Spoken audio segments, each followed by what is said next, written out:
Would I be the a-hole if I don't share the inheritance that I received from a friend with her daughter? I, female 32, recently came into an inheritance when my neighbor and close friend, Valerie, female 68, died. I met Valerie when I moved into my condo in 2018, and she became my next-door neighbor. Our places are on the top floor and have almost connecting balconies. We used to spend every Saturday morning outside, taking care of our plant babies and chatting. I had learned that Valerie had been a widow since she was 55. I got the impression that she had married young and never had a true chance to learn who she was, until after her husband had died. I had always thought that Valerie was alone in the world. Turns out, Valerie had had one child, a daughter, Sam, female 44. However, they had been estranged since the early 2000s. The story that Valerie told me was that Sam had come out as gay when she was just out of high school. That did not sit well with her husband, Gary. He told Sam that she was no longer his daughter and kicked her out, telling her to never contact them or come home again.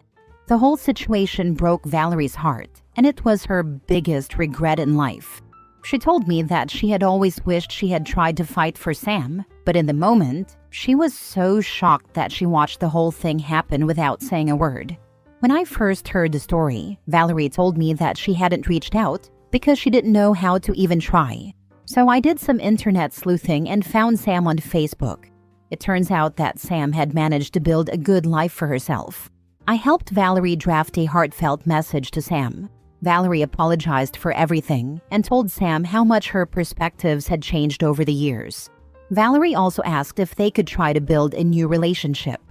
We sent the message and saw that Sam had seen and maybe read the message, but Sam never responded. About a month ago, I got home from work to find that Valerie had passed away on her balcony. She had suffered an embolism. I sent the link to her obituary and memorial page to Sam, but I didn't see her at the funeral. There was a lawyer handling all of Valerie's affairs. I thought that I would simply grieve the loss of my friend and eventually have a new neighbor. I never expected to be the only person Valerie left in her will, let alone to have been left everything. A few days ago, Sam messaged me. She was upset and demanded that I give her Valerie's things, claiming that I took advantage of an old widow. I was upset when I first read Sam's message and thought, who does she think she is? She hasn't spoken to Valerie in literal decades and never responded when Valerie tried to reach out. Valerie is her mother, and that entitles her to Valerie's stuff? Now I wonder if I should do something for Sam. I go back and forth on whether Valerie would want me to. Valerie knew where Sam was, so she could have included Sam somehow. The lawyer I talked to said that the inheritance is completely mine and that Sam has no claim, but should I give Sam something? Now for the top comments. There are always 3 sides to every story. Side A, Side B, and the truth in the middle. You don't really know what happened between the two of them, so I'd be very careful about vilifying anyone. I had a friend who was kicked out and their mom cut contact because they came out as gay. Their mom acted like their child was the one who abandoned and mistreated them and played the victim to anyone who would listen. It's not always so simple when family doesn't come around. I don't think you need to give up any cash, but I would offer her pictures and mementos from the house that she may like. Not everything, mind you, but a few things that might remind her of her mom, or pictures that she'd like, if there are any. Not the a-hole. I like this idea. In addition, I would not engage directly with Sam. Let the lawyer handle all communication. Not the a-hole. I found myself in a similar situation years ago. My then partner of 12 years took his own life.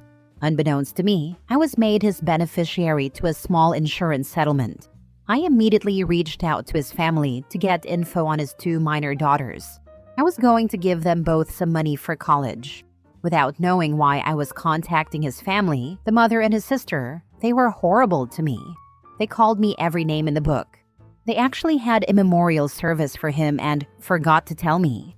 Never mind that I supported this man and his daughters financially for years. After they hung up on me for the 90th time, I'd had enough. I kept every penny, and I still don't feel bad. So you took care of his daughters for years but didn't have any information about them?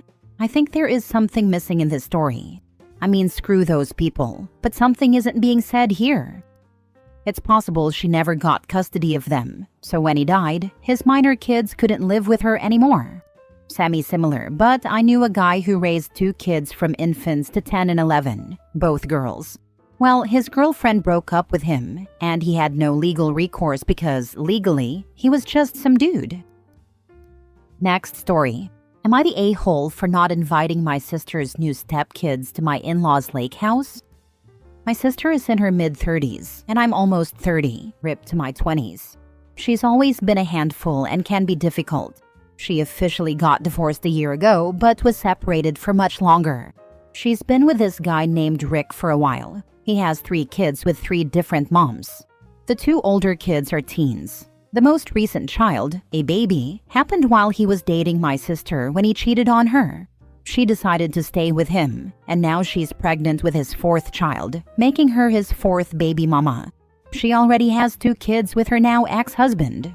So, lots of kids. I basically told her, I'm not thrilled that you stayed with the guy who cheated on you, but it's your life. On to the issue. My in-laws are wealthy and have multiple properties. Their newest one is a lake house. That's tons of fun and in a nice area. Last year, my sister and my niece and nephew came, and it was a great time. My plan is to go every year, and I was hoping my niece and nephew would get to go each year. Now that my sister is with this guy, she thought everyone would get an invite. My issue isn't with the kids, but I don't know Rick or any of his other kids. I haven't met them once, so it's odd to me to invite them. Plus, I don't know the other moms. I just think there's too much risk involved in inviting minors my husband and I don't even know. The other moms could sue if someone gets hurt for all I know. The lake house has jet skis, water trampolines, boating, tubing, water slides, etc., which could cause injury. Just for some context, Rick was on track to be a pro athlete when these other moms were around, so I'm already assuming they were gold diggers after money. Rick is definitely not wealthy by any means, given the child support and supporting all these kids with his career. Also, it's not our house. My in-laws are kind enough to allow me to invite my sister, my niece, and my nephew, but adding 4 extra people is a little much in my opinion. I was at my niece and nephew's births, and they know my husband and in-laws really well, so I think it's an entirely different situation. I told my sister today that she, my niece, and my nephew are invited, but not everyone else. My sister's response was that they won't be going because they're one unit, and it all needs to be fair. It's so unfortunate because my niece and nephew will now be missing out. So, am I the a-hole in this situation? My husband said no as well, so it's not just me. Your sister's new stepkids are basically Pokemon at this point. Gotta catch 'em all. But in all seriousness, it's important to prioritize your own comfort and safety when it comes to inviting strangers into someone else's property. Your sister may be upset, but ultimately it's not your responsibility to accommodate her and her new partner's blended family. You're not the a-hole in this situation. I'm glad I'm not the only one who found this hilarious. It's a wild family dynamic, and the last thing you need is to turn a fun trip into a custody debate. Not your circus, not your monkeys. Sorry for sis, but she made her shared bed. I just feel so bad for my niece and nephew. They'll have to share absolutely everything now, even bedrooms, because they're only able to afford a 3-bedroom townhouse. All the kids are part-time though, but still. Nope, you're not the a-hole. You make very valid points. I also see her point of view. In her mind, they are a package deal, so it is ultimately her choice to either let your nibblings come to the lake house or not. I wonder, do the other moms invite your nibblings to outings with the stepkids, and would she trust them to go?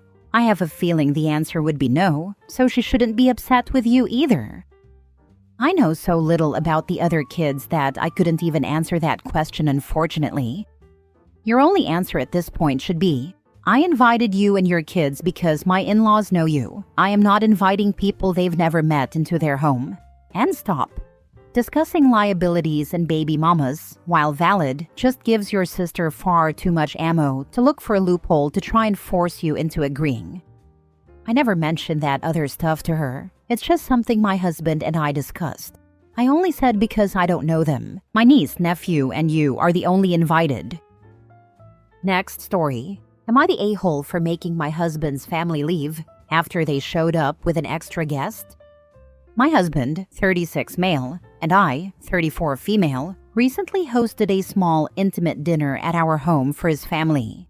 We carefully planned everything: seating arrangements, food, and even table settings, since it was meant to be a cozy evening with just close family. We invited 8 people: his parents, siblings, and 1 cousin. I took extra care with the menu because I have severe food allergies to nuts and shellfish. I cooked everything myself to avoid cross-contamination, and my husband helped plan the dishes accordingly. Since it was a sit-down dinner with a pre-planned meal, it wasn't the type of gathering where you could just add another plate last minute. An hour before dinner, my mother-in-law texted me saying she was bringing my husband's aunt, her sister, because she was in town and had nowhere else to go. I was immediately uncomfortable. This aunt has mocked my allergies before, saying she doesn't believe in all that nonsense, and even once tried to convince me to just take a bite of a dish containing nuts because she thought I was exaggerating. I texted mother-in-law back, politely but firmly saying, "I'm so sorry, but we don't have extra seating or enough food planned for another guest. I hope you understand." She didn't respond. Instead, she just showed up with the aunt anyway. When I opened the door and saw her standing there, I felt my stomach drop. Mother-in-law was all smiles, acting like nothing was wrong, and said, "It's just one more person. We'll squeeze in." I reminded her that we didn't have enough food, and more importantly, that I didn't feel comfortable having someone at my dinner table who had disrespected my food allergies. My husband's aunt laughed and said, "Oh, don't worry, I won't poison you," in a sarcastic tone. She then turned to my husband and said, "Is she always this uptight?" At that moment, something inside me snapped.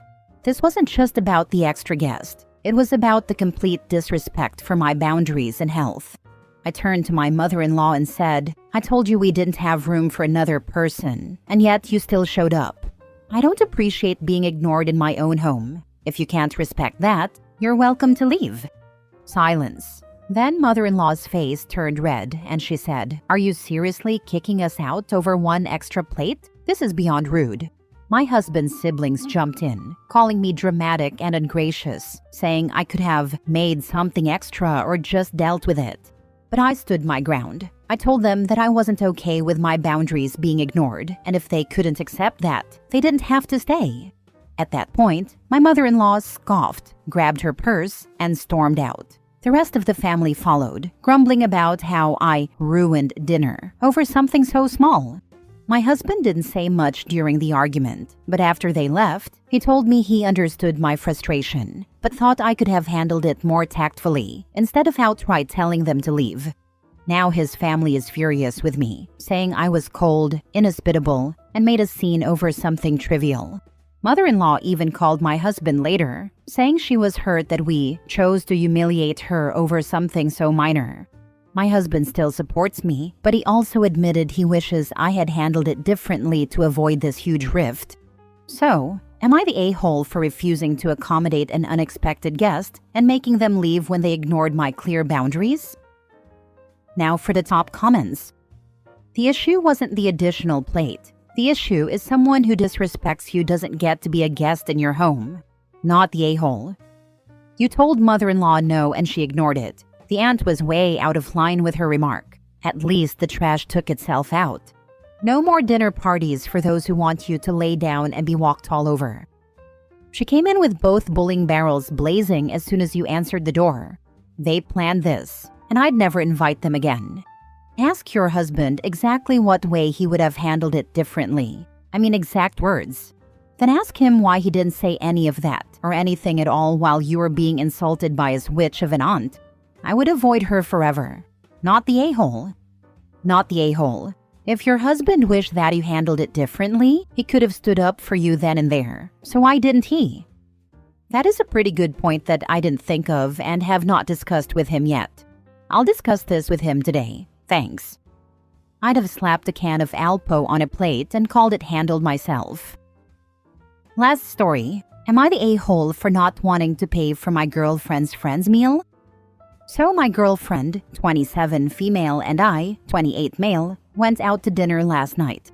It was supposed to be just us, but But at the last minute, she asked if her friend, let's call her Sarah, could join. I said sure, no problem. Dinner was nice. We all had a good time, and when the bill came, I put down my card to cover my girlfriend and me. But then Sarah just sat there, not reaching for her wallet. My girlfriend looked at me and casually said, "Oh babe, can you cover Sarah's too?" I was caught off guard. Sarah had ordered a ton, appetizers, drinks, dessert, and her portion was almost as much as ours combined. I hesitated and said, I wasn't really planning on that." My girlfriend looked embarrassed and mumbled, "It's just easier if you do." Sarah stayed quiet, but also didn't offer to pay for herself. I ended up paying because I didn't want to cause a scene, but I was annoyed. Later, I told my girlfriend that I didn't appreciate being put on the spot like that. She got defensive, saying I was being stingy and that it's just one meal. I argued that it wasn't about the money. It was about being expected to pay without being asked beforehand. Now she's upset, and I feel like I might have overreacted. Am I the a-hole? You did not overreact. Your girlfriend invited Sarah without telling you beforehand, and then manipulated you and put you on the spot, which was a really rude thing to do. She owes you a huge apology and the money for her friend's meal. Not the a-hole. Not the a-hole. Don't get fooled again. She's an entitled woman who is trying to take advantage of you. Know that. She owes you an apology, and I seriously would rethink keeping this relationship going. The lack of respect is beyond me. Not the a-hole. It's the beginning. Now she knows she can do what she wants with you. She just have to make you feel guilty and you will pay. Paying for her is one thing, but for her friends, she is using you like an ATM. Yeah, that's what's bothering me. I don't want this to become a pattern. Why doesn't she pay you back for her friend's meal and drinks? If she complains, tell her to stop being stingy. She's the one who invited her. If she refuses to pay, you know what she's after.